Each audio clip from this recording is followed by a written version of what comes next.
Dans cette vidéo, on explore ce que sont les capsules de gélatine et comment elles peuvent vous permettre de médicamenter votre chat plus facilement. Disons que je vous offre un morceau de gâteau au chocolat.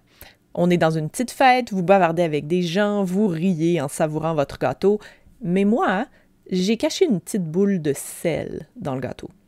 Comment allez-vous réagir lorsque vous croquerez dans la boule de sel?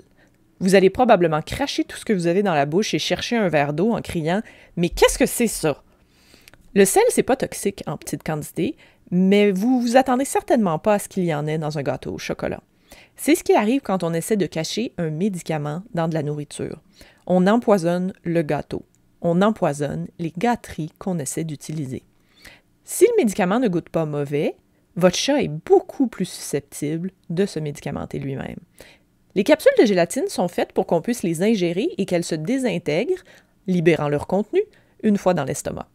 J'ai fait des tests avec du vinaigre pour simuler l'estomac et elles se désintègrent bien dans un milieu acide.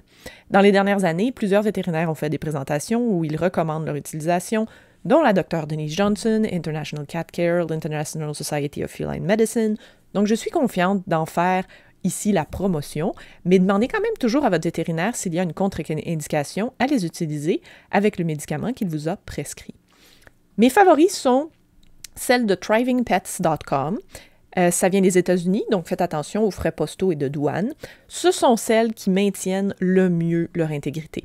Donc, si vous avez une gardienne pendant que vous êtes en vacances, elles sont idéales si votre chat ne sort pas de sa cachette tant que plusieurs minutes ne se sont pas écoulées après le départ de votre gardienne. Parce que la capsule va rester dans la nourriture un certain temps et elles vont vraiment bien maintenir leur intégrité. Ma deuxième favorite est la capsuline. Vous pouvez en obtenir sur Amazon au Canada. Elles maintiennent aussi bien leur intégrité, beaucoup mieux que d'autres compagnies qui sont vraiment mauvaises. Elles sont juste un petit peu moins bonnes que Thriving Pets. Vous allez vouloir des grosseurs 4 ou 3. 4, c'est quand même petit. Les grosseurs de capsules augmentent lorsque le chiffre diminue. Donc la grosseur 3 est plus grosse que la grosseur 4. 4 fonctionne souvent bien, 3 aussi.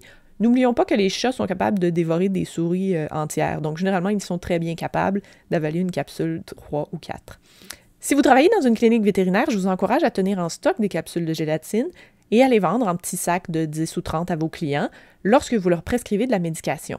J'ai vraiment très hâte de voir toutes les cliniques le faire, plutôt que de juste dire « c'est facile, vous faites juste lui enfoncer la pilule dans le fond de la gorge ».